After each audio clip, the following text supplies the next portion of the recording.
Alfred Hitchcock presents The Three Investigators in The Secret of Terror Castle. Written by Robert Arthur and dramatized by Edward Kelsey. My name is Alfred Hitchcock. I am a teller of tales of terror. Those of you who are easily frightened should listen no further. Those of you who think you are brave, now is the time to prove it.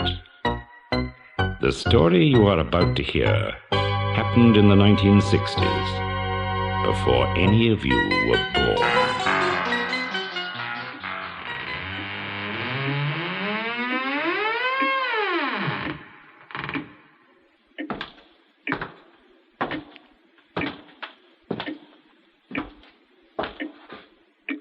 I was a not entirely unknown director of thriller movies in Hollywood, in the United States of America. One day, my secretary sent two boys into my office. They presented me with a printed card, which I read aloud. The Three Investigators. We investigate anything. Question mark, question mark, question mark. First investigator, Jupiter Jones. That's me, Mr. Hitchcock.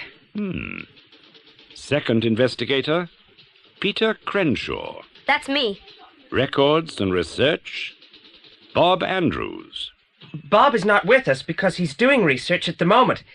He is somewhat handicapped in operations requiring athletic prowess, as he is suffering from the after effects of a badly broken leg. However, as he works part-time at the library, he is eminently suitable as a researcher. No doubt. But what are you doing here in my office? I do not require the services of one investigator, let alone three. Jupe thinks you do, Mr. Hitchcock. Jupe does he? The gateman has strict instructions not to allow strangers in to see me. Well, I can explain that, Mr. Hitchcock. I was fortunate enough to win a competition. Jupe is really very clever. You can tell from the way he speaks. He's got a great brain. And a great impudence. I'm sorry you should feel that way, Mr. Hitchcock. You see, the prize for being successful in the competition was the loan of a Rolls-Royce sedan automobile for 30 days. I'm not much use to you. You can't be old enough to drive. That is true, Mr. Hitchcock. But the Rolls came complete with its own chauffeur to drive us. And its own telephone. I'm impressed. And so was the man on the studio gate. He was so impressed to see us arrive in such a smart English auto, driven by a smart English chauffeur called Worthington, that he thought we must be related to you, Mr. Hitchcock, as you are such a smart English film director. So he let us in. I see. Well now, you can both get back into your smart English auto and ask your smart English chauffeur to drive you smartly away. I'm very busy. We know that, Mr. Hitchcock, and we are here to help you. That is why we gave you our card. The Three Investigators, question mark, question mark, question mark. May I ask what the question marks are for? Do they indicate a doubt in your own ability? No, sir. They are our trademark. They are symbolical of questions to be answered, of mysteries to be solved. And if we wish to indicate to each other where we have been, we leave a small chalk question mark, a different color for each of us.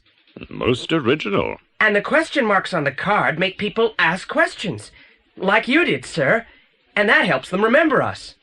I see. You are publicity-minded.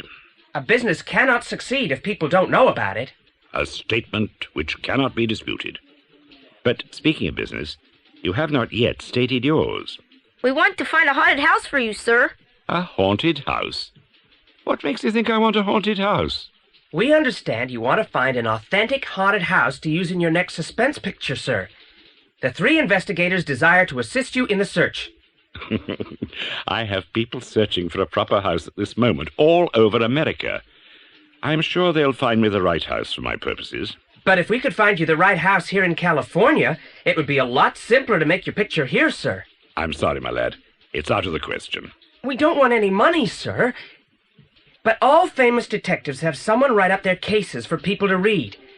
Sherlock Holmes, Ellery Queen, Hercule Poirot, all of them. I have deduced that that is how they become famous. In order to get potential customers to know about the three investigators, we will have our cases written up by the father of our other partner, Bob Andrews. He works for a newspaper, and he will turn our adventures into a play and record them. Well? Well, Mr. Hitchcock, I thought if you could just introduce our first case. You certainly do have a cheek. We're very well organized, Mr. Hitchcock. We've got a secret headquarters hidden away at Jupe's uncle's scrapyard and... It won't be a secret long if you tell everyone, Pete. Mr. Hitchcock isn't everyone, Jupe. Well, thank you for that. And Pete is right, sir. We are well organized. We've built ourselves a very well-equipped headquarters out of an old trailer in my uncle's scrapyard. And we've had a telephone installed that we've paid for by doing chores for my uncle. And for 30 days, we have the rolls for transport. All we need is our first case, Mr. Hitchcock, just so we can get started. Very well. I certainly admire your initiative. If you can come up with an interesting story, I'll introduce whatever you write about your case. Oh, thank you, Mr. Hitchcock. Then you want us to investigate the haunted house situation for you? Oh, yes, I suppose so. I don't promise to use it, even if you find it.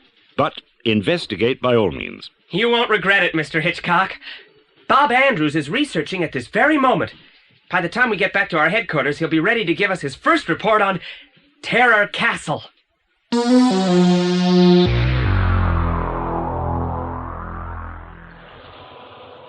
Terror Castle is located in a narrow little canyon up above Hollywood called Black Canyon.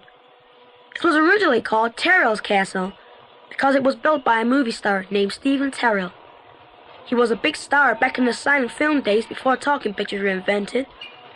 He used to paint all kinds of scary pictures about vampires and werewolves and stuff like that. He built his house to look like the haunted castle just like the ones in his pictures and filled it with weird things that came from the different pictures he'd acted in. Very promising, Bob. That depends on what you're promising.